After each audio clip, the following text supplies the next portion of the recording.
Fala galera, saudações vascaínas, começando mais um vídeo aqui no canal. Eu sou o Juninho, você está no canal Machão da Gama para mais um giro de notícias, a segunda edição dessa sexta-feira, para a gente atualizar aqui todas as informações sobre o nosso Vasco da Gama. E tem informações sobre a 777. Na primeira edição de hoje, a gente trouxe aqui a informação confirmada, de que na semana que vem os executivos da empresa estarão aqui no Rio de Janeiro para fazer ali a parte final da proposta, de 70% de compra do futebol do Vasco da Gama. Então, já está tudo aí em fase final para a 777 assumir o futebol do Vasco da Gama. E nesse vídeo a gente vai falar sobre monitoramento ali do mercado sul-americano, uma informação que surgiu hoje, que a 777 já está monitorando o mercado na América do Sul para reforçar o Vasco aí para o segundo turno na Série B do Campeonato Brasileiro. Vamos falar sobre Vasco e Brusque, a próxima partida. Vamos colocar aqui o Zé Ricardo falando sobre a possibilidade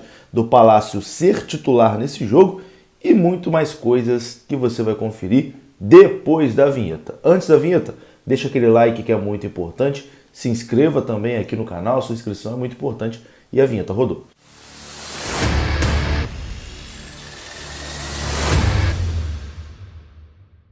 Então bora lá, meus amigos, começando mais um vídeo e começo com o recado da Bet7k, Bet7k que é parceira aqui do canal Machão da Gama, e se você for na descrição desse vídeo e também no comentário fixado, tem o link da Bet7k, você fazendo o seu primeiro depósito lá para suas apostas esportivas.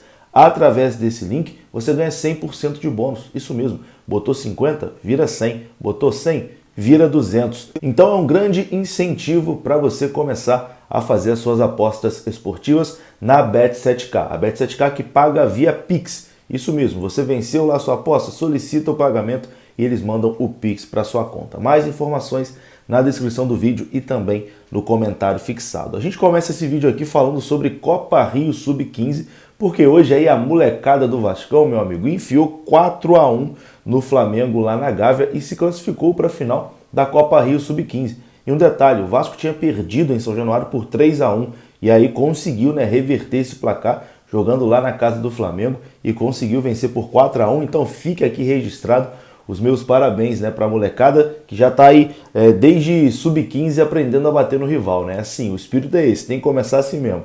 Parabéns aí para a molecada. E falando agora aqui de futebol profissional, o assunto é Carlos Palacios. Carlos Palacios que vem entrando bem nos jogos, Todo jogo o Carlos Palacios entra, dá-lhe um ritmo diferente. Ontem no jogo lá em Manaus, ele foi praticamente o único, O Figueiredo quando estava em campo também tentava alguma coisa, mas no segundo tempo o Palacios foi o que conseguiu dar uma movimentação ali no time, pegando a bola, indo para cima, tentando um drible, algo diferente, Uma coisa que o time pragmático do Vasco não tem. Então, cada vez mais, fica a expectativa. Quando o Palácio vai estar em forma? Quando o Palácio vai conseguir jogar os 90 minutos? Quando ele vai começar como titular? Quando a gente vai poder ter um jogador assim desde o começo do jogo, jogando ali junto com o Nenê? E aí, quando o Palácio vai ser titular? É a pergunta que a gente mais escuta, a pergunta que o torcedor vascaíno mais tem feito aí nos últimos dias. E o Zé Ricardo ontem, na entrevista coletiva, falou sobre isso e deixou aberta a possibilidade do Palácios já começar jogando na partida contra o Brusque na quinta-feira. Afinal de contas, o Vasco vai ter aí uma semana livre para treinar, para recuperar os seus jogadores. Então a expectativa e a tendência é até que o Carlitos Palacios comece aí pela primeira vez como titular do Vasco da Gama. Eu vou colocar aqui o Zé Ricardo falando sobre isso. Então, dentro daquilo que a gente está programando para ele diariamente, ele está cumprindo todas as etapas. Agora a gente vai recuperar, voltar ao Rio, nos prepararmos para o jogo contra o Brusque. Quem sabe ele apresentando condições de começar uma partida, ou pelo menos jogar um tempo inteiro, já ocorre na próxima quinta-feira. O Zé Ricardo também falou sobre a recepção lá no Amazonas, mandou um recado ali para a torcida de Manaus, pediu desculpas por não ter conseguido a vitória, não ter conseguido fazer um gol para a torcida lá em Manaus poder vibrar, para os jogadores também sentir ali a vibração de um gol na Arena da Amazônia, mas fez questão ali de agradecer os torcedores que desde a chegada do Vasco até o momento que o Vasco foi embora, deram muito carinho ali para o time e tudo que envolvia também o Vasco da Gama. Confira.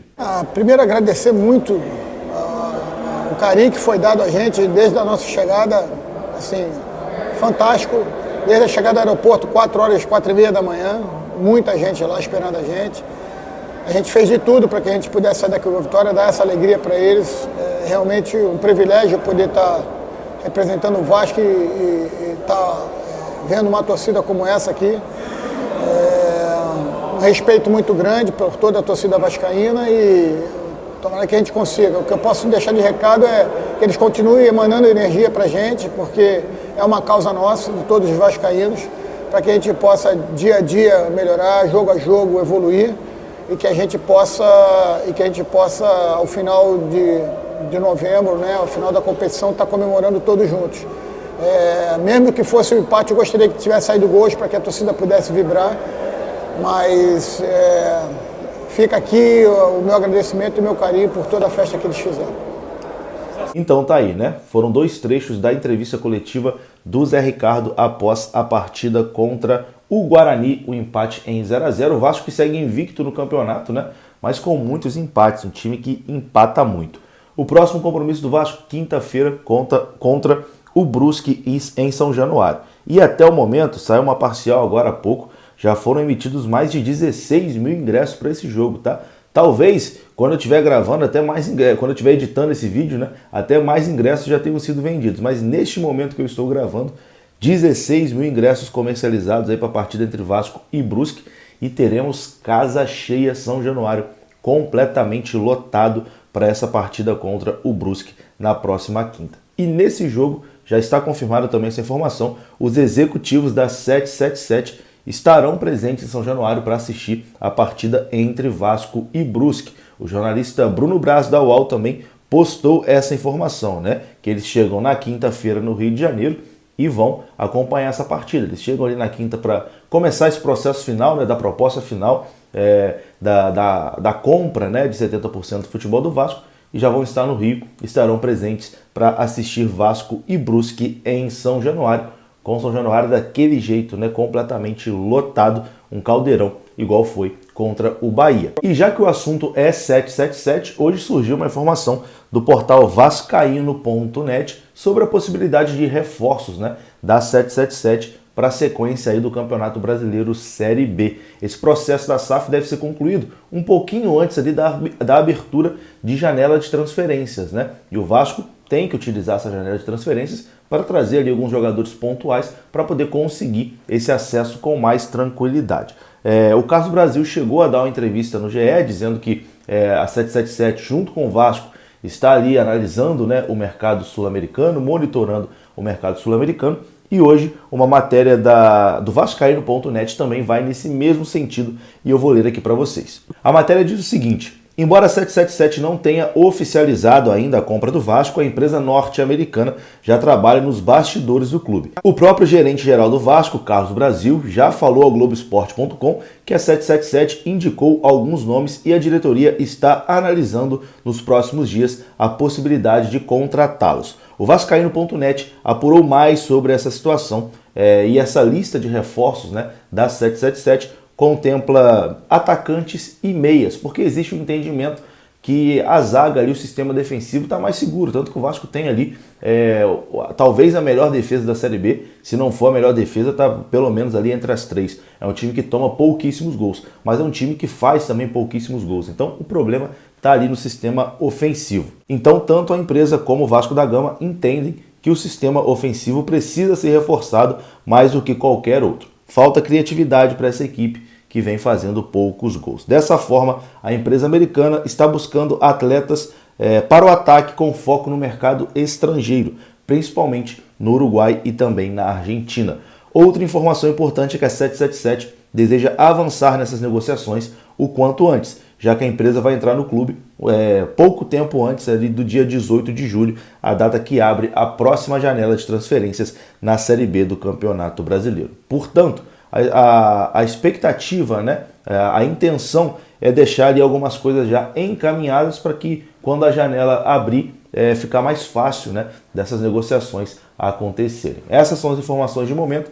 Deve esquentar mais alguma coisinha a partir de semana que vem, com a chegada da 777 aqui no Rio de Janeiro. Então a gente deve ter uma próxima semana bastante movimentada em relação a toda essa situação. Eu vou ficando por aqui. Se você gostou do vídeo, deixa o like que é importante, se inscreva aqui no canal. Saudações vascaínas. Até a próxima. Fui!